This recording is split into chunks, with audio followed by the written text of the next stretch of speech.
안녕하세요. 슬기로운 방광TV의 이경래 원장입니다. 자, 오늘은 구해줘 방광 시간이죠. 배뇨 증상들이 있는데 제일 많이 또 힘든 것 중에 하나가 소변이 급한 증상입니다. 그 우리가 이제 절방뇨라고 보통 얘기를 하는데 절방뇨가 어떤 의미인지는 이제 다들 아실 겁니다. 자, 유 실장님, 우리 절방뇨가 뭐라고 생각하세요? 절박뇨요? 뭐가 절방뇨인 것 같아요? 절박뇨는 말 그대로 절박한 상황에서 내가 소변이 막 급한 거? 못 참는 거. 못 참는 거요. 그렇죠. 절방뇨, 급박뇨 다 비슷한 얘기입니다. 빈뇨라 그러면 이제 화장실 자주 가는 거죠. 6번은 빈뇨예요. 10번은 빈뇨 이렇게 할 수가 있지만은 그런 기준이 있어요.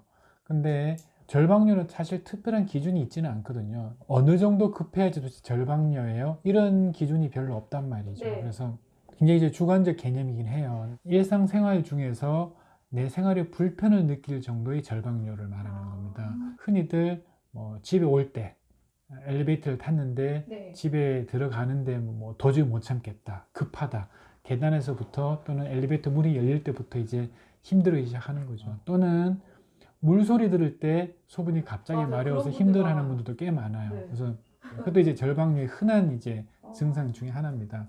보통 이제 낮보다는 밤에 좀 더 심한 경향이 있어요. 밤에는 아무래도 신경도 이렇게 집중이 안 되고 좀 내가 불편한 쪽에 더 많이 집중이 되다 보니까 증상이 밤에 더 심해지는 경우가 있어요. 그래서 아무튼 내가 소변을 참기 어려운 상황을 절방뇨라고 한다. 생각보다 되게 많이 있거든요. 네. 나이가 들면서 당연히 절방뇨는 더 많아지지만은 주위에 젊은 분들도 절방뇨는 상당히 많이 있습니다. 예.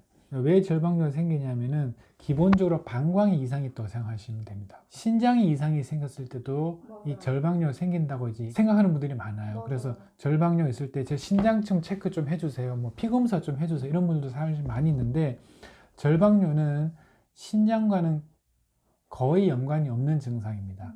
거의 99%는 방광이 이상이 있을 때 생기는 증상이다. 그래서 절방뇨가 있으면 이제 방광 검사를 해야 됩니다. 지난번에 이제 네. 요역동학 검사라는 게 네. 있고 그리고 방광 내시경 검사 있다고 얘기를 했는데 네. 이런 요역동학 검사라든가 방광 내시경 검사를 하게 되면은 절방뇨의 원인을 거의 다 알 수가 있습니다. 이게 어떤 신경증 장애가 있어서 그런 건지 또는 방광 내에 다른 이상이 있어서 그런 건지 파악할 수가 있는 거죠. 그래서 사실 심하지 않는 절방뇨 같은 경우는 그냥 약물 치료하는 경우가 많아요.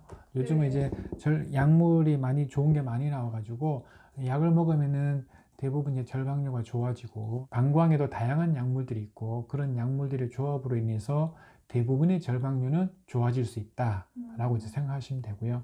다른 무슨 시술이라든가 수술을 받아야 되냐 이렇게 이제 질문하는데 시술이나 또 수술이 있습니다. 절방뇨에 대해서도 아까도 말씀드렸지만 이게 방광 자체의 문제이기 때문에 이 방광의 근육이 불안정한 거예요. 방광은 소변을 저장을 했다가 배출하는 기능이 있는데 이 저장하는 과정에서 방광의 근육이 내가 원치 않는 상태에서 불안정하게 수축을 하다 보면 여기서 급해지는 거거든요. 그러니까 이제 이 약물들도 이 방광의 근육을 안정시켜주는 약을 이제 쓰게 되는 건데 아무래도 먹는 것보다는 방광에 직접 이제 약을 넣어주게 되면은 훨씬 더 좋은 효과를 보게 되는 거거든요. 하지만 이제 처음부터 시술할 필요는 없는 거고 아까도 말씀드렸지만은 90% 이상의 절방뇨는 약물 치료로 좋아지기 때문에 이제 약물 치료를 하기가 힘든 경우 또는 약을 먹을 수 없는 경우 또는 약을 먹어도 치료가 제대로 되지 않는 경우 이런 경우에는 이제 시술을 통해서 또 절방뇨를 좋아지게 할 수 있습니다. 과거에는 이런 시술들이 보험도 사실 안 됐었거든요. 근데 요즘은 그 효과가 입증이 다 돼 있고 FDA에서도 이미 다 공인을 받은 만큼 이 시술도 보험으로 다 이제 치료할 수 있기 때문에 참을 필요가 없다. 걱정하지 않아도 된다라고 이제 생각하시면 됩니다.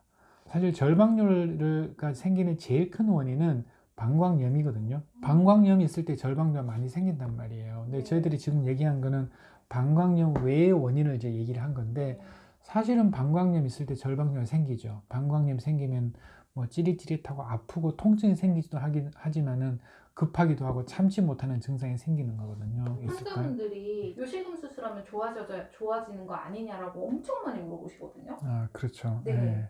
저한테도 사실 왜 그러니까 이건 안 좋아지냐? 이제 절박뇨는 이제 급한 건데 네. 급해서 소변을 지리는 경우가 있겠죠. 네. 그거를 이제 절박성 요실금이라고 그러는 거거든요. 절박성 요실금이 있는 경우에는 굉장히 이제 정확한 진단을 해야 되는 경우에, 그러니까 이 절박성 요실금이 수술로 좋아질 수 있는 요실금인 경우도 있고 수술보다는 약물 치료로 좋아지는 요실금도 있는 거예요.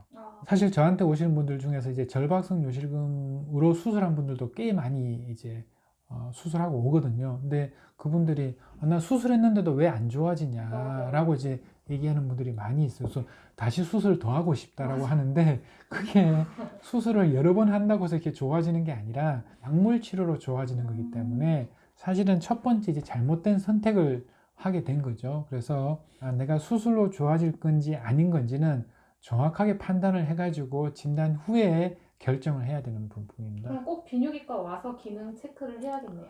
제가 얘기한 부분들은 사실은 굉장히 전문적인 영역에 들어간 거기 때문에 이런 판단들은 제가 봤을 때는 이제 배뇨장애를 전문으로 하는 과에서 네. 검사를 해야지 정확한 판단을 할 수 있을 것 같아요. 이제 얼마나 치료해야 되냐라고 이제 물어보는 분들도 있거든요. 네. 내가 평생 약을 먹어야 된다고 얘기하는 경우도 사실은 많이 있고 치료가 안 된다라고 알고 있는 분들도 사실은 많이 맞아요. 있어요. 모든 절박뇨가 그렇게 오랫동안 약을 먹어야 되는 거는 아닙니다. 그래서 내가 약물 치료를 하면서 적절한 배뇨 훈련이라든가 방광의 어떤 교정, 훈련을 하게 되면은 좋아지는 분들은 한 2, 3개월이면 좋아지는 분들도 있거든요. 그래서 치료를 미룰 게 아니라 일단 내가 2, 3개월이라도 치료 한번 해보자. 얼마나 좋아지는지 한번 보자. 그렇게 하시면은 절박뇨로 고민하시는 분들이 한 90% 정도는 다 좋아질 수 있다라는 생각이 들어요. 그래서 생각보다 불편한 증상이고 생각보다 많이 있는 증상인데 남자보다 여자가 훨씬 더 많이 있고 쉽게 치료할 수 있는 방법들이 있으니까 너무 고민하지 마시고 용기를 가지시고 병원 한번 방문을 하시기 바랍니다. 네. 오늘은 굉장히 중요한 증상 중에 하나입니다. 절박뇨에 대해서 알아봤고요. 다음에는 또 다른 어떤 우리 여성 배뇨 장애로 찾아뵙도록 하겠습니다. 여러분 그때까지 다 잘 지내세요. 안녕.